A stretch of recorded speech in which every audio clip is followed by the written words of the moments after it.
हिंदी साहित्य समागम चैनल पर सभी मित्रों का हार्दिक स्वागत और अभिनंदन है। मित्रों, आज हम उत्तराखंड एलटी शिक्षण अभिरुचि और हिंदी साहित्य से संबंधित काफ़ी महत्वपूर्ण प्रैक्टिस सेट देखेंगे 27वां। इससे पूर्व हम 26 प्रैक्टिस सेट करा चुके हैं और आज 10 मार्च है। 10 मार्च को हिंदी का पेपर या उत्तराखंड एलटी का एग्जाम होना था, लेकिन किसी कारणवश आज तक विज्ञप्ति जारी नहीं हो पाई। तो कुछ हमारे मित्रों ने हम तक मैसेज पहुंचाया था कि सर आज एक भीतर से भीतर आपको प्रैक्टिस सेट बनाना चाहिए। तो आपकी भावनाओं को कदर करते हुए यह प्रैक्टिस सेट मैंने 3 से 4 दिन में इस प्रैक्टिस सेट को पूर्ण किया है। और शिक्षण अभिरुचि के 27 टॉपिक जो आपके पाठ्यक्रम में लगे हैं, जो बिंदु लगे हैं, उनको आधार बनाकर शिक्षण अभिरुचि का पाठ्यक्रम पर आधारित, सिलेबस पर आधारित और पिछले जो परीक्षा हुई थी उस पर आधारित यह प्रश्न पत्र बनाया गया है। तो एक बेहतर रूप देने की कोशिश की गई है। आप इस प्रश्न पत्र को लगाने का एक बहुत बेहतर तरीका यह हो सकता है कि आप अपने व्हाइट पेज पर या कोई भी पेज पर आप अपना आंसर लगा सकते हैं, जिससे कि आपका आकलन, आपका मूल्यांकन बेहतर रूप से हो सके। इसमें हमने हिंदी के प्रश्न नहीं जोड़े। दूसरे पार्ट 2 में हमने सारे हिंदी के क्वेश्चन करेंगे, क्योंकि जिससे कि अन्य व्यक्तियों को भी दिक्कत ना हो सके। और सारे पाठ्यक्रम पर आधारित यह प्रैक्टिस सेट बनाया गया है और आप अपना मूल्यांकन कर सकते हैं। अगर आपके 22 से 24 के बीच में अगर आते हैं अंक तो बेहतर स्थिति हो सकती है, और 25 से ऊपर बहुत ही बेहतर हो सकती है। 15 से नीचे हैं तो आपको थोड़ा चिंतन करने सोचने की आवश्यकता है। तो देखते हैं, आज का प्रैक्टिस सेट प्रारंभ करते हैं। आज हम ज़्यादा व्याख्या करने की कोशिश नहीं करेंगे क्योंकि समय कम होगा। पहला क्वेश्चन है, उत्तम क्रिया करना करना तथा नई परिस्थितियों के साथ समायोजन करने की योग्यता को बुद्धि कहते हैं। यह परिभाषा दी है। तो किसने दिया? A Terman, B Thorndike, C B ने, डी वुडवर्थ। तो यह परिभाषा किसने दी है? तो आप अपना आकलन एकदम सटीक ढंग से करना, सोच विचार चिंतन से करना। ये मत सोचना कि यह कि कोई व्यक्ति इस प्रैक्टिस सेट को करा रहा है। आप यह सोचें कि स्वयं हम इस प्रैक्टिस सेट को कर रहे हैं और यह हमारे आने वाले एग्जाम के लिए युक्ति एक औषधि का कार्य करेगा। और इससे आपको एक मालूम भी होगा कि हमारी पढ़ाई किस स्तर पर आगे पहुंच रही है या जा रही है, कहाँ पर हमें कुछ करने की आवश्यकता है। तो इसका सही आंसर क्या होगा? तो इसका सही आंसर होगा यानी बी, यानी थॉर्नडाइक का है। ठीक है, इसी प्रकार से बी ने और टर्मन के भी परिभाषा है, तो इसका सही आंसर क्या होगा? बी होगा। ठीक है,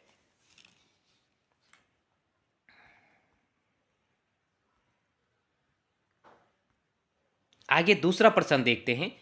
किशोर के नैतिक विकास के लिए सबसे महत्वपूर्ण कारक है।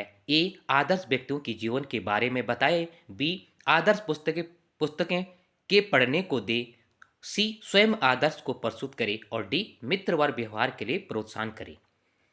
किशोर के नैतिक विकास के बारे में संबंध, जो एक किशोर है वह नैतिक विकास किस तरीके से उसका होगा, तो वह कौन सा महत्वपूर्ण है। तो आपने चिंतन कर दिया होगा निश्चित तौर पे। तो इसका सबसे बेहतर तरीका क्या हो सकता है? यानी सी हो सकता है, स्वयं आदर्श को प्रस्तुत करें। जो हम स्वयं कोई कार्य को करेंगे तो दूसरा उसको अवश्य सीखेगा। बोल के उसका अफेक्ट इतना नहीं पड़ सकता है, किसी की जीवनी पढ़ेंगे, किताब से पढ़ेंगे। हम जो कार्य प्रत्यक्ष रूप से करते हैं उसका प्रभाव बहुत ही बेहतर रूप से पड़ता है। ठीक है, तो इसका आंसर क्या होगा? सी होगा। ठीक है,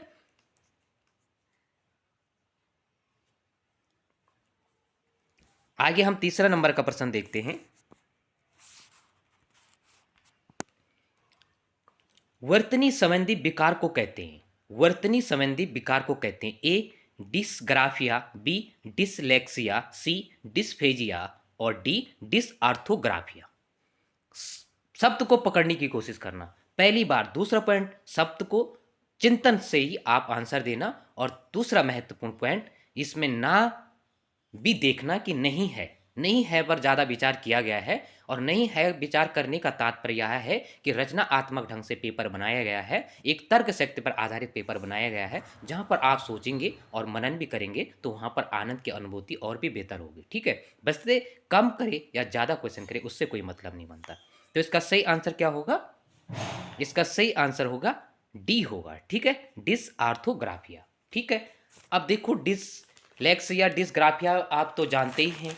ठीक है, ठीक है, डिसलेक्सिया, डिसलेक्सिया का क्या मतलब होता है? पढ़ने से संबंधित। डिसग्राफिया का मतलब क्या होता है? लेखन से संबंधित। और डिस्फेजिया का मतलब क्या होता है? संप्रेषण से, वाक या बोलने की क्षमता से संबंधित होता है। ठीक है, तो ज़्यादा नहीं खींचेंगे पेपर को, क्योंकि अभी हमें फिर हिंदी का पेपर भी करवाना है।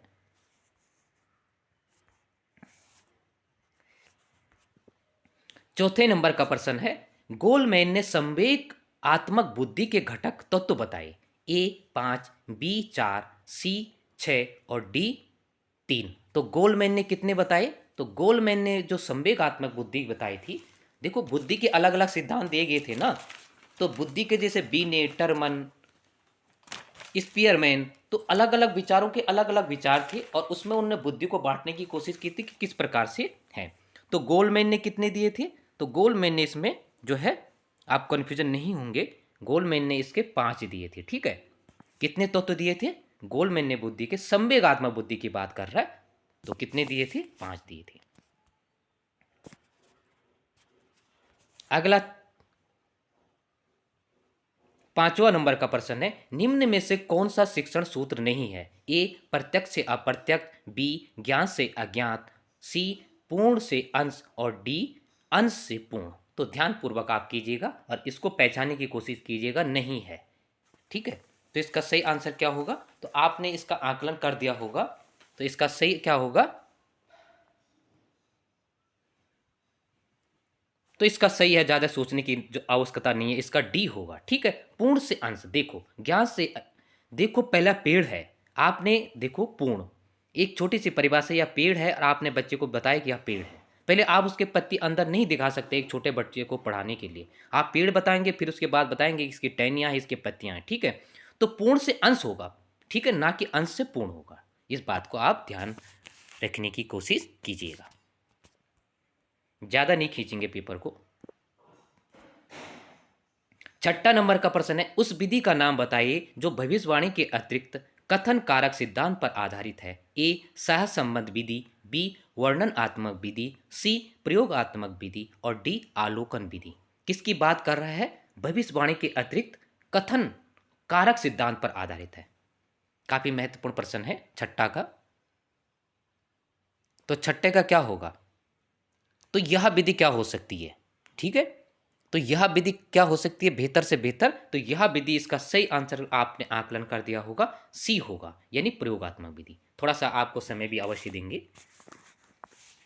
तो जैसे बोलकर पढ़कर आप खुद सुनते हैं तो आपका ध्यान ज़्यादा आकर्षित हो जाएगा। ठीक है, क्योंकि प्रयोगात्मक जो प्रयोग हम कर रहे हैं, भविष्यवाणी के साथ साथ कारक कथन, वो तो प्रत्यक्ष कार्य हो रहा है। ठीक है, तो इसका आंसर सही सी होगा। आगे महत्वपूर्ण प्रश्न है, केमिल ने चक्री मॉडल को प्रस्तुत किया। ठीक है, केमिल ने चक्री मॉडल को प्रस्तुत किया। देखो ये शोध से संबंधित है, ध्यान रखना, ये शोध या रिसर्च से संबंधित है। ए योजना का निर्माण, क्रियान्वयन, आलोकन, चिंतन। बी योजना का निर्माण, आलोकन, चिंतन, क्रियान्वयन।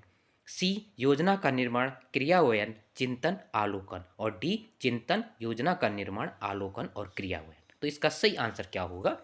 7 का।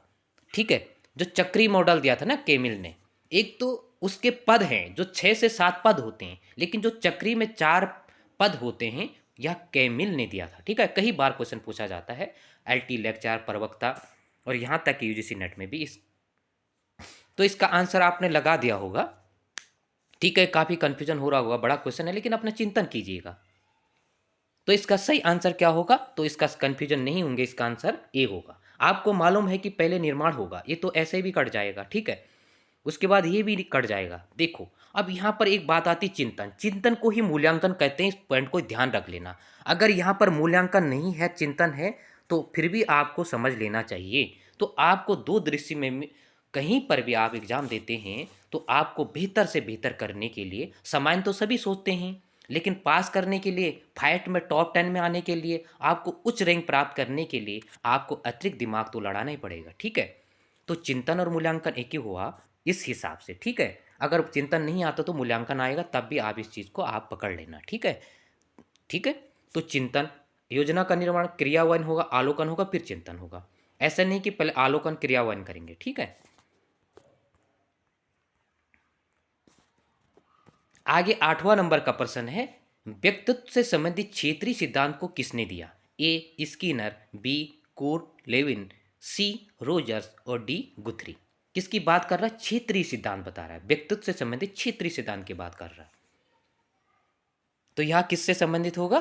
तो आपने आकलन कर दिया होगा, स्किनर, कोट लेविन, रोजर्स और गुथरी। तो इसका सही आंसर क्या होगा? बी होगा, कंफ्यूजन होने की आवश्यकता नहीं है। ठीक है, कोट लेविन का है। ठीक है ना।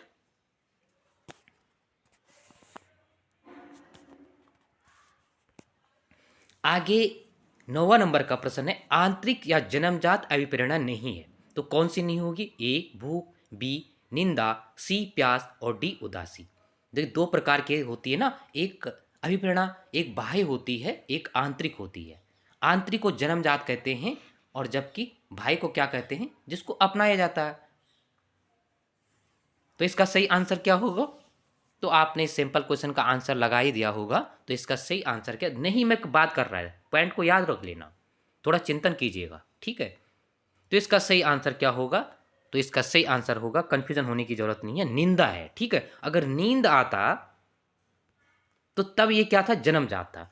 लेकिन निंदा है, आप निंदा कर रहे हो, कुछ भाषा का प्रयोग इस प्रकार से कर रहे हो, तो वहां पर क्या होगा? अभिप्रेरणा का कौन सा सिद्धांत? अभिप्रेरणा में क्या आएगा? देखो, मैस्लो ने दो प्रकार से बताया था ना, एक तो आंतरिक जिसको जन्मजात या प्राकृतिक कहते हैं, दूसरा बाह्य अभिप्रेरण जिसको अर्जित कहते हैं, जिसको आप अर्जित कर सकते हो। ठीक है, तो यहां पर नींद नींद नींद होता तो वह जन्मजात है। ठीक है, लेकिन निंदा जो है वह क्या है? वह बाह्य है। जैसे निंदा हो गया, प्रशंसा हो गया, दंड हो गया, पुरस्कार हो गया, आरोप, प्रतिष्ठा, अन्य कई प्रकार से वह किस में आएगा? बाह्य में आएगा, ना कि आंतरिक में आएगा, आंतरिक में आएगा। 10वां नंबर का प्रश्न है, एनसीएफ। ठीक है, नेशनल करिकुलम फ्रेमवर्क। ठीक है, में करिकुलम किस भाषा का शब्द है? करिकुलम जो किस भाषा का शब्द है? ए लैटिन, बी ग्रीक, सी अंग्रेजी और डी फ्रेंच या फ्रांसीसी। ठीक है, तो इसका सही आंसर क्या होगा? करिकुलम किस भाषा का शब्द है? आपने इसको नोट कर दिया होगा, 10वां नंबर का। तो करिकुलम किस भाषा का शब्द होगा? तो हर फैक्ट से क्वेश्चन बनाने की कोशिश की गई है। और जब आप अभी आपको अगर नहीं भी लगेगा मित्रों, तो जब इस प्रश्न पत्र कराने के बाद आप खुद चेक करोगे कि वास्तव में सारे पॉइंटों से जितने भी टॉपिक है 27 कुछ ना कुछ से लेकर प्रश्न पत्र बनाया गया है, तो आपकी दृष्टि अच्छी जाएगी। तो इसका सीधा आंसर क्या होगा? एक होगा, कन्फ्यूजन होने की जरूरत नहीं है, लैटिन शब्द होगा। ठीक है, देखो सारे शब्द जो हैं आपको 2 पॉइंट याद रखना है। देखो, फ्रेंच अंग्रेजी भाषा का तो कोई महत्व नहीं है, दो भाषाओं का शब्द में हमेशा कंफ्यूजन होता है, एक लैटिन एक ग्रीक शब्द का। देखो, दो भाषा, एक तो होता है जिसको बोलते हैं संप्रेषण, कॉमन कम्युनिकेशन, वो ग्रीक शब्द का है, और एक जिसको हम बोलते हैं साइकोलॉजी। ठीक है, तो यह भी ग्रीक शब्द का है। बाकी सारा शब्द 90% शब्द कभी भी नोट कर लेना और खुद देख लेना, सारे 90% शब्द लैटिन भाषा के। दो शब्द, एक संप्रेषण और एक साइकोलॉजी, दोनों ग्रीक भाषा के शब्द हैं। ठीक है, इस पॉइंट को आप पकड़ के रखना।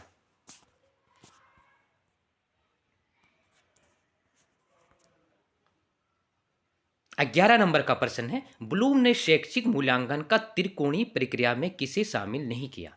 शामिल की बात कर रहा है, जो उन्होंने त्रिकोणीय प्रक्रिया दी थी ना, एक त्रिमुखी भी दी थी। ठीक है, एक त्रिमुखी दी थी, वो जॉन डीवी ने दी थी वह भी।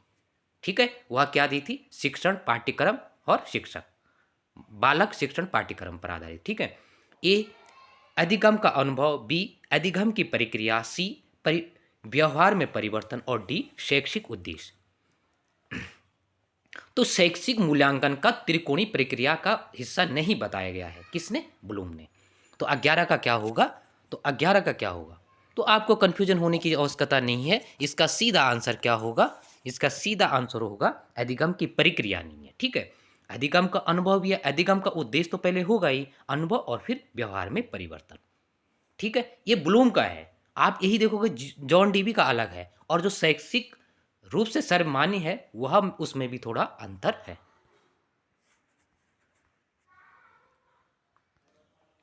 12 नंबर का प्रश्न हम देखते हैं, थॉर्नडाइक का मुख्य नियम। थॉर्नडाइक का मुख्य नियम दो प्रकार के थे, एक गौण नियम थे ना और एक मुख्य नियम। कौन सा नियम नहीं है? नहीं पे भी ध्यान दीजिएगा आप लोग। ए तत्परता का नियम, बी अभ्यास का नियम, सी प्रतिक्रिया का नियम और डी प्रभाव का नियम। तो कौन सा नियम नहीं होगा? तो इसको तो आप जानते ही हैं।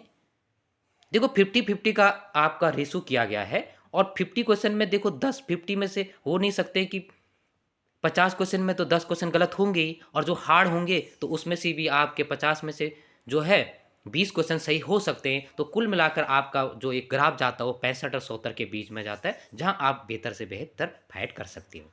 तो इसका सही आंसर क्या होगा? सी होगा, प्रतिक्रिया का नियम नहीं होगा। ठीक है, परिणाम या प्रभाव दोनों एक ही होता है, उसमें कंफ्यूजन होने की आवश्यकता नहीं है। ठीक है,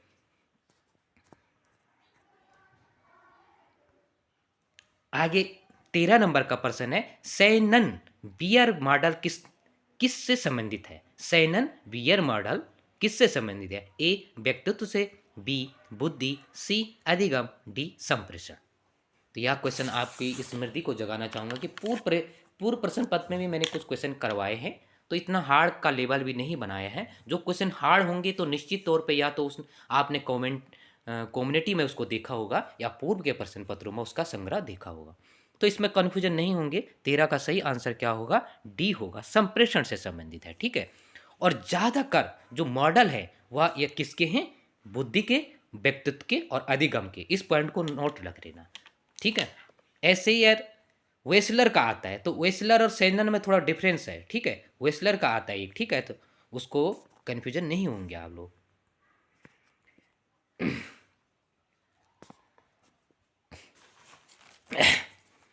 14 नंबर का प्रश्न है, सूझ तथा अंतर्दृष्टि का सिद्धांत को एन किस नाम से जाना जाता है? सूझ और अंतर्दृष्टि की बात कर रहा है। ठीक है, सूझ और अंतर्दृष्टि को एन किस नाम से नहीं जाना जाता है? ठीक है, ए गेस्टल्टवादी, बी समग्रवादी, सी समस्या समाधान, डी प्रबंध अनुक्रिया। ठीक है, ये काफी प्रसिद्ध स्किनर के और हल के ये कितने महत्वपूर्ण हैं कि इनसे क्वेश्चन बनता ही बनता है। अधिगम से संबंधित और सीखने से संबंधित इनकी किसी न किसी रूप में सिद्धांत पूछा जाता है। थॉर्नडाइक का, स्किनर का, हल का, ठीक है, और एक जो गेस्टलवादी सिद्धांत से संबंधित है। तो इसका आंसर क्या होगा?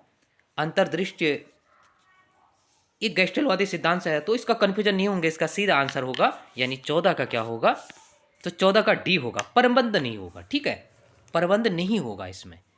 इस पॉइंट को आप नोट रखेंगे कि प्रबंध नहीं होगा। ठीक है, बाकी गेस्टलवादी सिद्धांत जैसे समग्रवादी, समस्या समाधान और पूर्ण से अंश की ओर भी यह सिद्धांत आधारित है। ठीक है,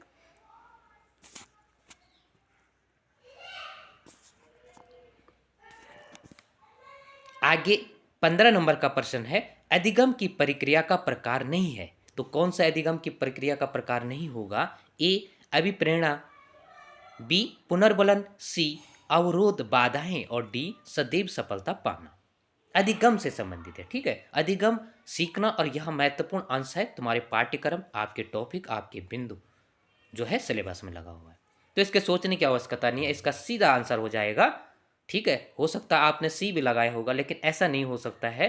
देखो, सफलता पाना हो सकता है, लेकिन सदैव आप सफल होंगे, यह गलत है। यह हो ही नहीं सकता है कि सदैव आप जो कार्य करेंगे उसमें सफलता पाएंगे। अभिप्रेरणा जब जगेगी तो आप अधिगम यानी सीखेंगे, कोई कार्य करेंगे। पुनर्बलन से भी बाधाएं आएगी। जब आप सीखेंगे तो निश्चित तौर पर अवरोध आएगा, बाधाएं आएंगे। जब हम गलती करते हैं तभी हम सीखते हैं। हाँ, लक्ष्य को प्राप्त करना और सफलता प्राप्त करना हो सकता है, लेकिन सदैव क्या नहीं हो सकता है? अधिगम, सदैव सफलता ही होना या सफल ही पाना, यह नहीं हो सकता है। 16 नंबर का प्रश्न है, आवश्यकता, चालक, प्रोत्साहन बराबर प्रेरक का सूत्र दिया। तो यह प्रेरक का सूत्र किसने दिया? ए मैस्लो, बी हिलगार्ड, सी हर्जबर्ग और डी रोजर्स। तो इसका सही आंसर क्या होगा 16 का? तो इसमें सोचने की आवश्यकता नहीं है, या कई बार तो आपको दोनों में अंतर स्पष्ट करना है, मैस्लो और हिलगार्ड में। यह क्वेश्चन हर्जबर्ग का अभिप्रेरणा का से संबंधित यह क्वेश्चन भी है। तो यह पूछा गया था, अभिप्रेरणा का स्वास्थ्य सिद्धांत पूछा गया था ना 2021 में। ठीक है, तो आपको कन्फ्यूजन नहीं होंगे, दोनों में कन्फ्यूजन हो रहा होगा, तो इसका आंसर सीधा ही क्या है? हिलगार्ड होगा। ठीक है, इससे संबंधित उन्होंने भी अपना विचार मैस्लो ने भी दिया था, ठीक है। तो यह हिलगार्ड का होगा। 17 नंबर का प्रश्न है, मूल्यांकन का गुण नहीं है। तो मूल्यांकन का गुण क्या नहीं होगा? ए वैधता, बी विश्वसनीयता, सी अनुक्रिया और डी विभेदकता। विभेदता। तो इसका सही आंसर क्या होगा? यहां पर भी आपको कंफ्यूजन होगा। देखो, कंफ्यूजन इन छोटे क्वेश्चन में ही बनता है, और जब तक आप इन छोटे छोटे क्वेश्चन को अगर स्पष्ट नहीं करोगे तो आप निश्चित तौर पे वहाँ फंसेंगे एग्जाम में। इसीलिए मैं आपको कहता हूँ, निश्चित तौर पर मैं कहूँगा 101% जब भी एग्जाम होगा तब भी आप इन प्रश्न पत्र को टटोल कर देखना, क्योंकि सारा सब जो है पाठ्यक्रम पर आधारित है। बशर्ते हमारे पास अल्प साधन है, मेरे पास वो चटक भटक नहीं है कि मैं बोल टाँकूँ, नाम से उच्चारण करूँ कई तरीके से। लेकिन आप कंटेंट पर जाना, सामग्री को देखने की कोशिश करना कि आपके लिए कौन सी सामग्री उपयोगी हो सकती है, बहुउपयोगी हो सकती है एग्जाम के लिए। तो इसमें कन्फ्यूजन नहीं होंगे। इसका आंसर सीधा क्या होगा? अनुक्रिया नहीं होगा। विभेदिकता भी है, जब हम बच्चों से भेद करना नहीं है, बच्चों में विभेद करना कि किसको क्या, कोई कम है तो उसको भी सिखाना है, किसी को ज़्यादा है तो उसमें, इसमें कभी भी मत फंसना। कई बार इसी शब्द में हम फंस जाते हैं।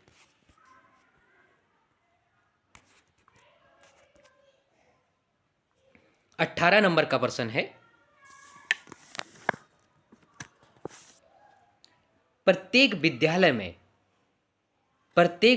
में विद्यालय प्रबंधन समिति का गठन किया जाएगा, ठीक है। आरटीए की किस धारा में उल्लेख किया गया है? यह स्पष्ट किया गया है कि प्रत्येक विद्यालय में विद्यालय प्रबंधन समिति का, एसएमसी जिसको कहते हैं, उसका गठन किया जाएगा। ए धारा 16, बी धारा 21 और सी धारा 17 और डी धारा 3। तो किसमें यह उल्लेख किया गया है? ठीक है, तो आप कंफ्यूजन नहीं होंगे। मैं आरटीए के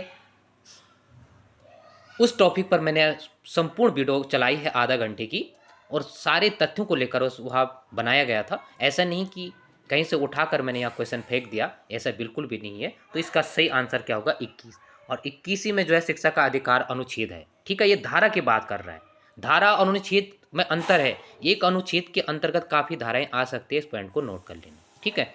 17 में क्या है? शारीरिक दंड नहीं देना, ठीक है। 16 में क्या है? बच्चे को फेल नहीं करना। तो लंबा प्रश्न पत्र है, ज़्यादा खींचने की कोशिश नहीं करेंगे हम। 19 नंबर का प्रश्न है, एक विद्यार्थी बीएड प्रवेश परीक्षा देता है और असफल रहता है। वह कहता है कि अध्यापक बनना ही नहीं चाहता। अर्थात एक विद्यार्थी ने बीएड परीक्षा दी, असफल हुआ, और फिर भी वह असफल होने के बाद कह रहा है कि मैं अध्यापक बनना ही नहीं चाहता था। यह उदाहरण किस रक्षा कवच का होगा? ए प्रतिगमन, बी प्रक्षेपण, सी युक्तिकरण और डी तदात्मीकरण। तो इसका सही आंसर क्या होगा? तो इसका सही आंसर क्या होगा? युक्तिकरण, जिसको औचित्य भी कहते हैं, ठीक है। यानी बहाने बनाना, है ना। असफल होने के बाद बहानेबाजी करना, यानी अंगूर खट्टे हैं, पहले ही बोल दिया कि अंगूर खट्टे हैं, ठीक है। ये समायोजन से संबंधित है, कंफ्यूजन होने की आवश्यकता नहीं है। 20 नंबर का प्रश्न है, अध्यापक के व्यक्तित्व 20 नंबर का प्रश्न है, अध्यापक के व्यक्तित्व विकास में बाधक तत्व है। बाधक तत्व, सार्थक तत्व नहीं, बाधक तत्व है। ए सामाजिक परिवेश, अध्यापक की प्रवृत्तियां भी लगी हुई है ना आपके उसमें। ए सामाजिक परिवेश, बी उच्च मानसिक क्षमता, सी सांस्कृतिक परिवेश और डी कल्पना शक्ति का अभाव। तो कौन सा अध्यापक को आगे आप एक अध्यापक बन गए तो आपके अंदर क्या चीज़ें होनी चाहिए और उसमें से क्या चीज़ें नहीं होनी चाहिए। आपने बस आज पेपर दिया, आप बन गए, यानी आने वाले समय में तो बनेंगे ही। तो आप सोचिएगा कि क्या इसमें सही होगा। तो ज़्यादा सोचने की ज़रूरत नहीं है। अभाव, कल्पना शक्ति का होनी चाहिए भाई, जिज्ञासा होनी चाहिए आपके अंदर, अच्छी होना चाहिए। अभाव होगा तो आप कैसे पढ़ाओगे बालकों को?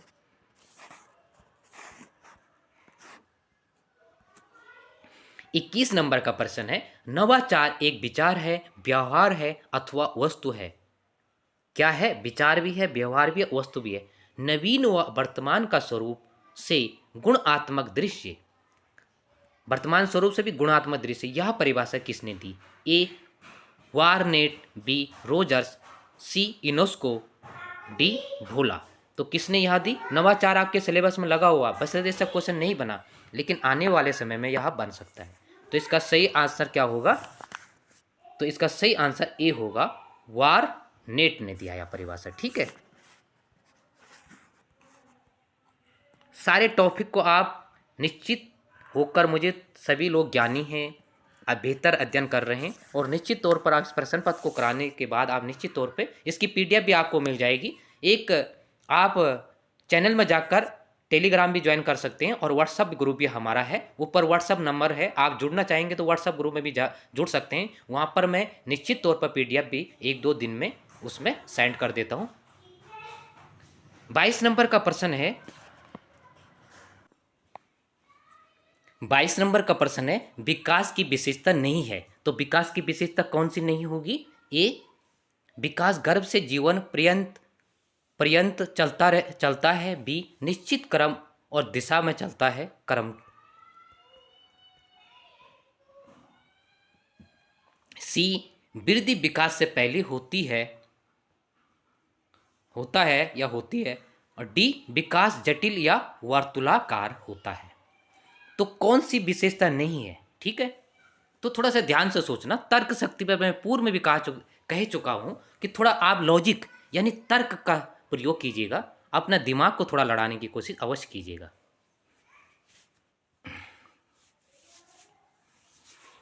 तो इसका सही आंसर क्या होगा? तो कंफ्यूजन नहीं होंगे, थोड़ा कंफ्यूजन बन रहा होगा, लेकिन आप थोड़ा सा तर्क शक्ति का अगर आपने प्रयोग कर दिया होगा तो निश्चित तौर पर कंफ्यूजन बनेगा ही नहीं है। तो देखो सी होगा इसका। ठीक है, विकास गर्भ से और जीवन पर्यटन चलता है, लेकिन बुद्धि जो वृद्धि नहीं चलती है, वृद्धि कुछ सीमा के बाद रुक जाती है और एक निश्चित क्रम में चलता है, क्योंकि तो हमेशा होता ही है विकास। विकास जटिल भी होता है, वर्तुलाकार भी होता है, परंतु वृद्धि विकास से पहले होती है। वृद्धि विकास से पहले होती है नहीं, विकास पहले होता है और वृद्धि बाद में होता है। यही सबसे महत्वपूर्ण पॉइंट है विकास और वृद्धि में। ऐसे ही आपने वंशाक्रम वातावरण में भी पढ़ना है, दोनों चीज़ों को लेकर पढ़ना है। 3 टॉपिक ऐसे हैं, मैं पूर्व में भी चर्चा कर चुका हूँ। जैसे विकास और वृद्धि को हमने पढ़ना है, वैसे वंशाक्रम और वातावरण को, जहाँ से क्वेश्चन इस प्रकार से व्यवहारिक रूप में बनते ही बनते हैं। ठीक है, तो पहले वृद्धि नहीं होगी, पहले विकास होगा, फिर वृद्धि होगी। ठीक है,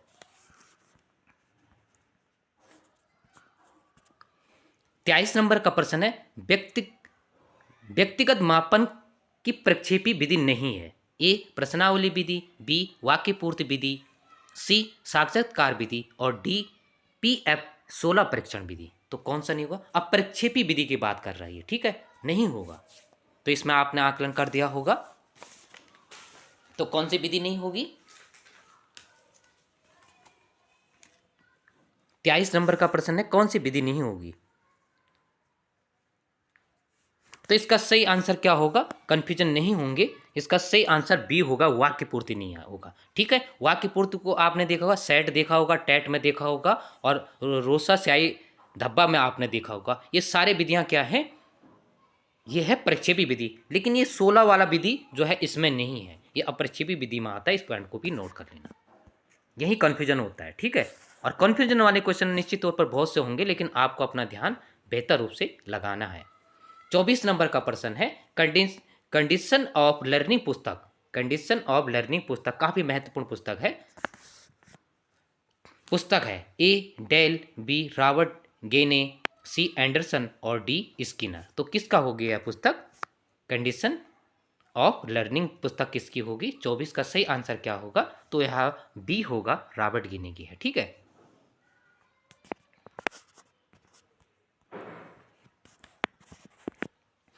25 नंबर का प्रश्न है, निम्न में से कौन सा कारक बालक के विकास को प्रभावित करता है? ए, पौष्टिक भोजन, बी, अंतःस्राव ग्रंथियां, और सी, रोग तथा चोट, और डी, उपयुक्त में से सभी।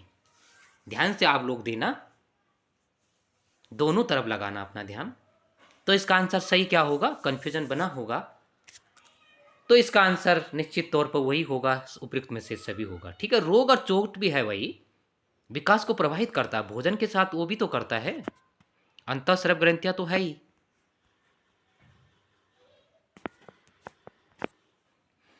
26 नंबर का प्रश्न है, माता पिता की विशेषताओं का संतानों में हस्तांतरण होना वंशानुक्रम है।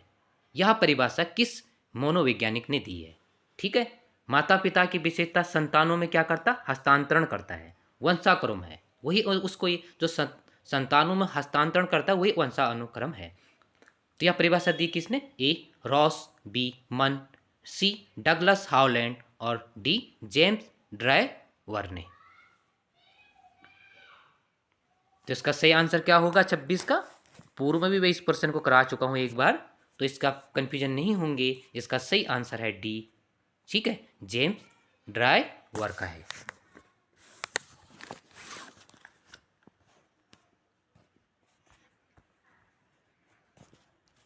सत्ताईस नंबर का प्रश्न है, पासी ने सृजनात्मक परीक्षण के कितने उप परीक्षण बताए? तो पासी ने सृजनात्मक के कितने उप परीक्षण बताए? काफी महत्वपूर्ण है। ए 6 परीक्षण, बी 4, सी 8 और डी 5। तो पासी ने कितने बताए? तो यह आपने, तो इसका सही आंसर क्या होगा? तो कंफ्यूजन नहीं होंगे, 27 का सही आंसर होगा ए। ठीक है, कितने बताए थे? 6 बताए थे। ठीक है, ये 4 में कंफ्यूजन नहीं होंगे। ठीक है, ये 4 किसने बताए थे? यह क्वेश्चन जो है LT 2021 में पूछा गया था। यह मेहंदी बाकर का है, मेहदी बाकर का ही है। ठीक है, बाकर मेहदी का है। ठीक है, क्योंकि उन्होंने 2 प्रकार के बताए, शाब्दिक में उन्होंने 3 बताए थे और ये 4 उन्होंने अशाब्दिक में बताए थे। ठीक है, इसी प्रकार का शर्मा का भी है। जो भारतीय की बात कर रहा हूं मैं, एक शर्मा बहुविधि उत्पादक से संबंधित है। फिर सक्सेना का सृजनात्मक भी है और टोरेंस को सृजनात्मक में विशेष रूप से टोरेंस का तो है ही है सृजनात्मक, लेकिन भारतीय की बात कर रहा हूँ, वाकर का आप भी नोट कर लेना। वाकर ने भी इस पर भी कार्य किया था, सृजनात्मक पर। 28 नंबर का प्रश्न है, मुझे 1 दर्जन स्वास्थ्य बच्चे दीजिएगा, मैं उनको डॉक्टर, जज, अध्यापक, भिखारी और चोर बना सकता हूं। यह कथन है। ए हलने, बी वाटसन, सी गुथरी और डी जॉन डीवी। तो इसका सही आंसर क्या होगा 28 का? तो 28 का सही आंसर क्या होगा? तो इसका सही आंसर क्या होगा? बी होगा, यानी वाटसन का होगा। ठीक है,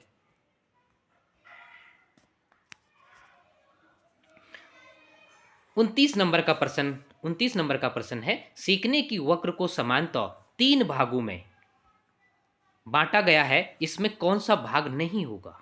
ठीक है, ए प्रारंभिक, बी मध्य अवस्था, सी प्रथम अवस्था और डी अंतिम अवस्था। ध्यान से आप क्वेश्चन को लगाइएगा, समय आपको पूर्ण मिलेगा।